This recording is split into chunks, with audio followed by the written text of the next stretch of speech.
So, this is our problem number 3. So, meron daw tayong state of plane stress at a point shown on the element in the figure below. Represent the state of stress on an element oriented 30 degrees counterclockwise from the position shown. So, ito yung state of plane stress natin at a certain point. Now, ang gusto niya is i-drawing now natin yung state of stress ng element na to if yung position natin is i-shift natin from x, gawin natin sa x prime, and then naka-tilt siya at an angle of 30 degrees. So, ano daw yung state of stress ng element natin pag yan yung case. Okay, so to do that, again, we need the concept of Mohr circle para doon natin makita kung ano ba yung stresses at 30 degrees from x. So, kunin muna natin yung dalawang points. So, for x, we have negative 8. And then, ang kanyang shear, ang tendency nito is to the right, so positive.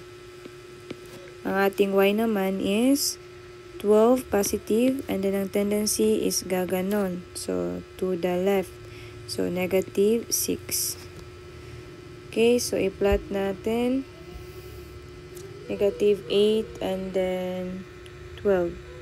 So 2, 4, 6, 8. This is our negative 8. Yung 12, 2, 4, 6, 8, 10, 12. Then 6 and negative 6. So 2, 4, 6. 2, 4, 6. So yung negative 8 to 6, that is nandito.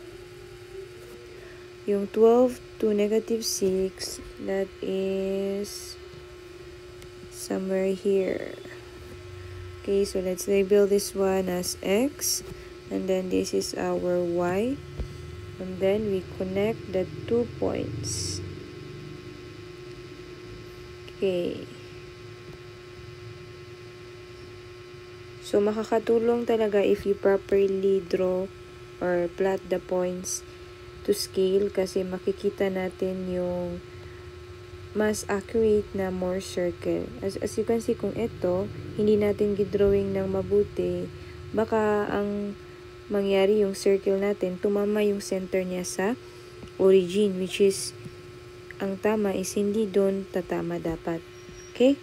Kung hindi mo yung gidraw ng mabuti, baka ganito yung naging itsura. So, mahihirapan tayong i-analyze yung circle kasi from the start, mali na siya.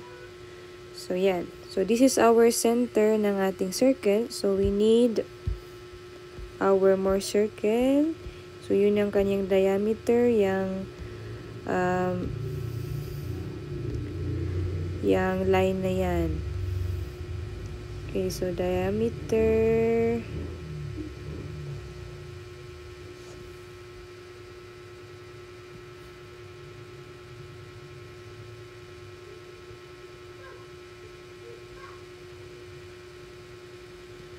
okay.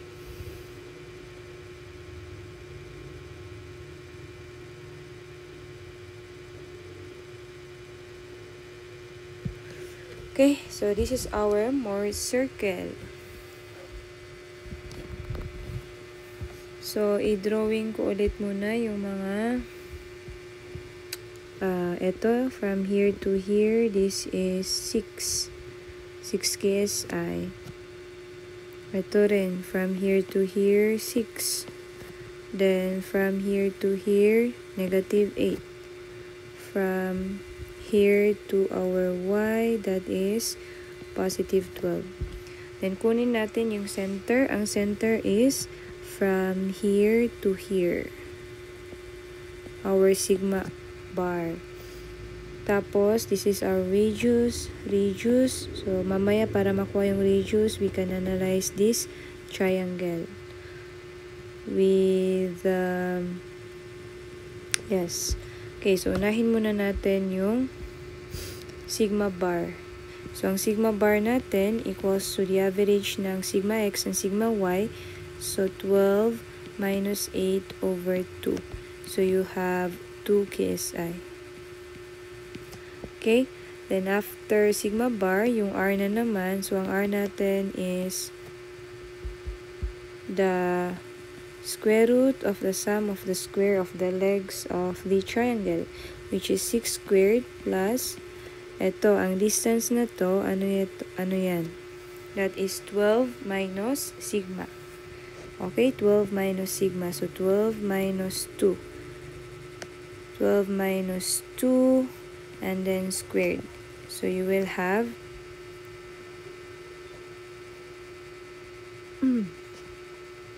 this is equals to 11.66 KSI. Okay, so this is our R. Okay? So, ang gusto nating makuha is yung state of stress ng element oriented 30 degrees counterclockwise from the position. So, starting tayo sa X, move tayo ng 30 degrees para makapunta tayo sa X prime. Okay? So, from X, move tayo ng 30 degrees. So, remember, pag 30 degrees dito, pag drawing natin doon sa more circle, that is 60 degrees. Okay? 60 degrees siya. So, saan kaya yun? Okay. Mga somewhere lalagpas dito. Okay, so hindi natin alam kung gaano siya lalagpas. But it will help us to estimate saan banda yung ating X prime if kunin muna natin class yung angle dito. This angle. Okay, so tawagin nating angle na yan na 2 theta 2 since kadikit niya yung minimum principal stress na nandyan. Okay, so gagamitin natin ulit yung tangent. So tangent of 2 theta 2 equals to opposite na 6 over what is the adjacent? Ang adjacent niya is 6 over what? Ito na, negative 8 plus 2. Okay? So, plus 2. Huwag mo nang isama yung negative na sign. Ang aim natin is para makuha yung magnitude ng distance na to. So, that is negative 8 plus 2. 8 plus 2. So, from here, 2 theta muna ang isolve natin. Ang 2 theta na lalabas dito is 30.96 degrees. So, it means to say, dito pa lang, 30.96 na yan. Okay?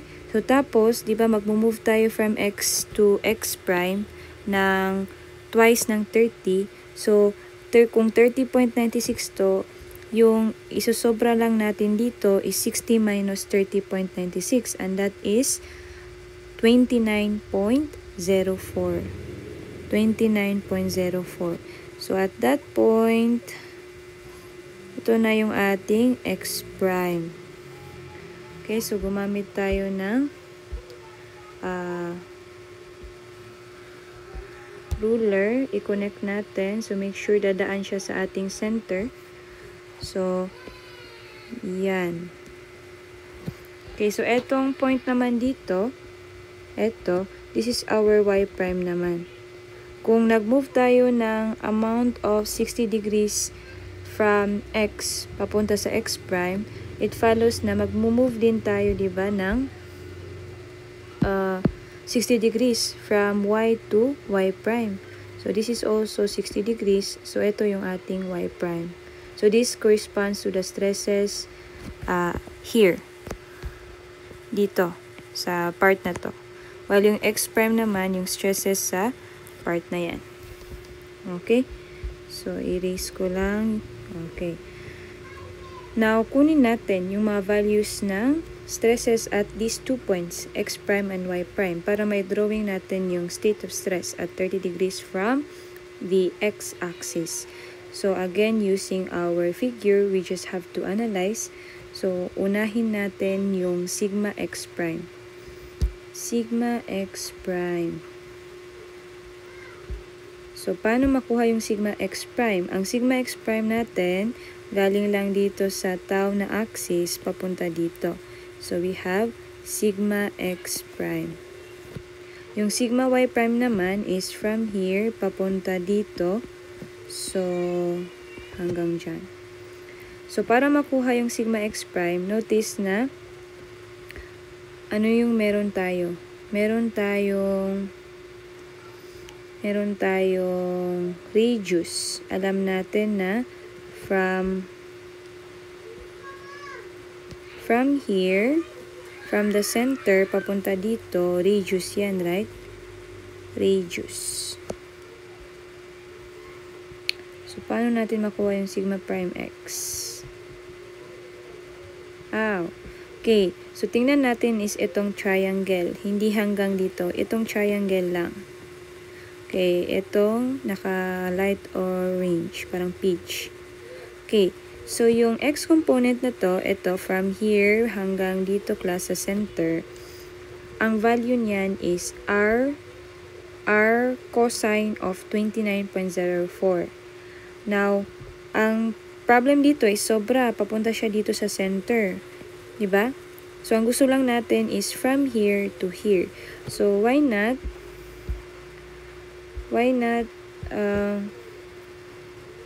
gawin nating sigma x prime equals to yung r cosine of 29.04, i-minus na lang natin yung 2.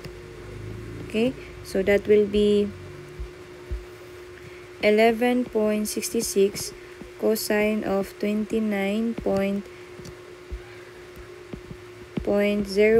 minus 2. So, ang lalabas dito, class, is 8.19. Pero, kailangan tayo yung maglagay ng sign. Kasi to the left siya ng ating tau axis. Negative to dapat. Negative 8.19 and then ang unit is KSI. Okay? So, how about ang kanyang corresponding shear? Ito. From here, papunta dito. So, this is our tau x prime, y prime. Okay? So, that is just the y component of our r in this triangle. So, r sine of theta lang yan. So, r sine of 29.04. And that will be equals to 5.66 KSI. Okay? Next, yung sa sigma y prime naman. Yung sa sigma y prime, so, yung sa sigma y prime, paano naman siya makuha? Ito siya, no, from here hanggang dito. So, ang gagawin natin, we just have to, what do we do? Okay. Ito namang triangle lang i-consider natin. Ang gusto natin is from this papunta dito, but we know this is just the x component of this r here. So, itong x component ng r dito sa triangle na to, adan lang natin ng 2. Magiging equal siya sa sigma prime y. Okay? So, sigma prime y is just our r cosine of, the angle here is 29.04 also. So, 0.04. Then, adan lang natin ng 2. So, we will have sigma y prime equals to 12.2 KSI. How about its shear? So, yung shear natin is eto lang, yung height na yan. So, this is tau y prime x prime. So, tau y prime x prime equals to the y component of the r, or the tau component. So, that is r sine of the theta, 29.04, and you will have 5.66 KSI. Okay? So, i-check natin. Ito, positive. Okay, positive din to. While yung sa x, negative ang kanyang sigma. And then, ang kanyang tau, ano ang kanyang tau? It's negative also, right? Negative 5.66. Okay, so I-box lang natin.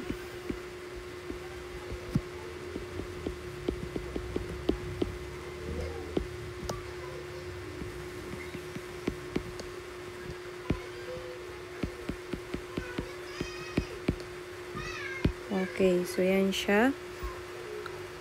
So, ngayon, i-drawing na natin yung state of stress. So, meron na akong naka-ready dito na